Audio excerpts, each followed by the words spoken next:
ফাত্তা ইরানের তৈরি মাঝারি পাল্লার ক্ষেপণাস্ত্র। এর পাল্লা 1400 কিলোমিটার। এটি কঠিন জ্বালানি ব্যবহার করে। ফাত্তা পৃথিবীর বায়ুমণ্ডলের ভেতরে ও বাইরে দুই জায়গায় চলাচল করতে পারে, ভেদ করতে পারে যে কোনো আকাশ প্রতিরক্ষা ব্যবস্থা।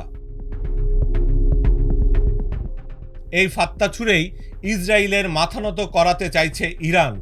দেশটির গণমাধ্যমের দাবি, ইরান ইসরায়েলের দিকে ফাত্তা ক্ষেপণাস্ত্র নিক্ষেপ করেছে। তবে এই দাবির সত্যতা যাচাই করা যায়নি। গত বছরও ইরানের গণমাধ্যম জানিয়েছিল, তেহরান ওই সময় ইসরায়েলে তাদের হামলায় নতুন ফাত্তা 1 ক্ষেপণাস্ত্র ব্যবহার করেছে।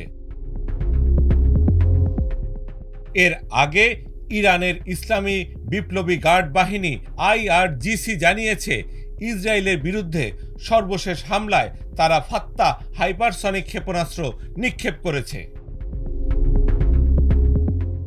ক্ষেপণাস্ত্রগুলো ইসরায়েলের বিমান প্রতিরক্ষা ব্যবস্থাকে সফলভাবে ভেদ করেছে। ফাত্তা ক্ষেপণাস্ত্র মোতায়েন ইসরায়েলের আয়রন ডোমের শেষের শুরু বলে উল্লেখ করেছে IRGC। তবে ইরানের এই দাবির বিষয়ে ইসরায়েলের পক্ষ থেকে এখনো কোনো মন্তব্য আসেনি।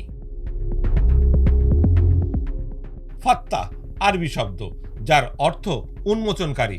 এটি ইরানের তৈরি প্রথম হাইপারসনিক ক্ষেপণাস্ত্র। ফাত্তা 2023 সালে পরীক্ষামূলক উৎক্ষেপণ করা হয়।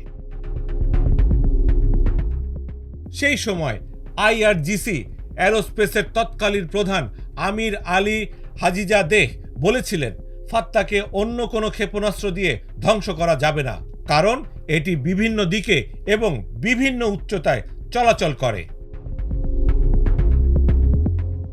ফাত্তা 1 শব্দের গতির 5 গুণ, অর্থাৎ ঘন্টায় প্রায় 3800 মাইল বা 6100 কিলোমিটার বেগে চলে।